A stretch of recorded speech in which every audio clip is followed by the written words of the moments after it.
2021 жылы бір ел, бір кітап республика акция аясында тәуелсіздігіміздің 30 жылдығына орай 30 кітап насихаттау мақсатында балалар әдебиеті бөлімінде Зира Наурызбаева мен Лиля Калаустың алтын тостағанды іздеу шым-шытырық оқиғаларға толы кітапты назарларыңызға ұсынамыз. Зира Наурызбаева жазушы, қазақ мифологиясының маманы, философия ғылымдарының кандидаты, аудармашы.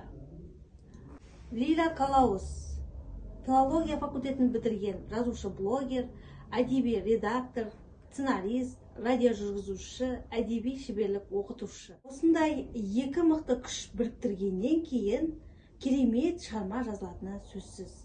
Екеуінің бірігіп жазған алғашқы кітабы «Алтын тостағанды іздеу» бірнеше марапатқа ие болған. Олай болса, оқырман, сіздерге «Алтын тостағанды іздеу» кітабының ішінен құпия қонақ әңгімесін айтып беретін боламын. Не артық? Фильм бе әлде кітап па? Пацифистер келеңсіздіктерге тап болады. Скорпионның әдісқой әккілігі. Дана зұлымдықпен айқаста жеңіп шығады. Батудың аспармен танысуы. Мектептен келе жатып, Саша мен Бату жол бойы тағы да Гарри Поттер жайында соңғы фильмді талқылаумен болды. Фильм әрине тамаша болып шыққан. Арнайы түсірілген, әсерлі көріністер, компьютер графика бәрі керемет. Әйтсе де, кітап артық енді. Саша таңғы таңауының ұшына қарай сырғи беретін дөңгелек көзілдірігін байыппен түзеп қойды. Несі артық дейсің? Бату алақтай артына қарады да жүрсін үдете түсті. Сен ақыл көсей береді екенсің, Саша. Сен өзі 5-ші томын оқыдың ба? Феникс ордені туралы, деді Саша шамданып. Несіне оқимын? Кинода да онсыз да бәрін көрсетеді. Бату тағы да артына қарайлады.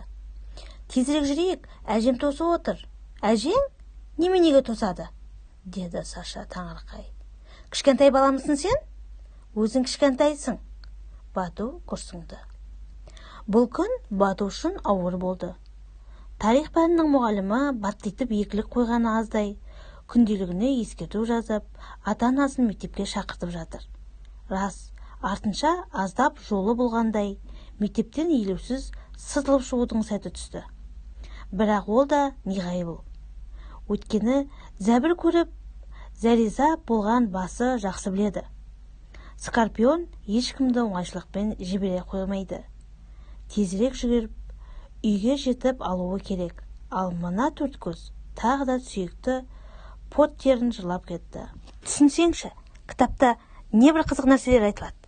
Егжей-тегжейлі суреттеледі.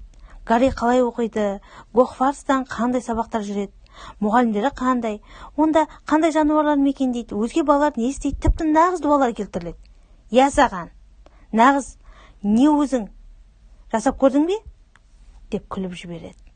Бату бір сәтке басына түскен келеңсіздіктерін ұмытып. Оны айтпаймын ғой, деп шыжете қалған Сашаның томпақ бетінен секпілі айқындалып шыға келеді. Тіпті жасап көрсем де не тұр екен, қызық емес пе? Не сонда, қауырсын ауада қалқып ұшты ма? Гиппогрифті ертіп міндің бе? Әлде мандрагоронның тамыры жылап қоя берді ме? Деп келемеш қылды да Бату. Сен де танти береді екенсің, сиқыршы болған түрің. Саша әрине өкпелеп қалды. Том сұрайып, үнсіз қазаңдай жөнелді. Өкпелей берсін. Бәрібір тылсым сиқырлы толы ертегі. Біткеннің барлығы бөбектерге арналған шатпырақ. Ал бұл Бату баяғыда есеген. Немене ересектер кітапты көп оқушы ма еді? Қайдан оқысын, онсыз да шаруалары бастарынан асады. Әрі Бату шынымен ақ жөні түзеу кітап. Анау Роулингтің кітаптарындай ірі-әрі ұсақ әріптермен басылмаған болуы тиіс деп пайымдайтын. Ондай қойыртпақты қартайғанша оқып тауыспассың, ал киноның жөні бөлек. Не бары 2 сағат көресің. Жай ғана отырмай попкорн жеп артынан кока-кола жұтасың. Сөйтіп бәрін біліп аласың. Бәлкім бәрін емес шығар. Дегенмен, құрметті оқырман, шытырманға толы бұл оқиға әрі қарай қалай жалғасады деп ойлайсыздар? Оқиғаның жалғасын білгіңіз келсе, кітапханаға келіп, кітапты алып оқуларыңызға болады. Мен сіздерді кітапханада күтемін.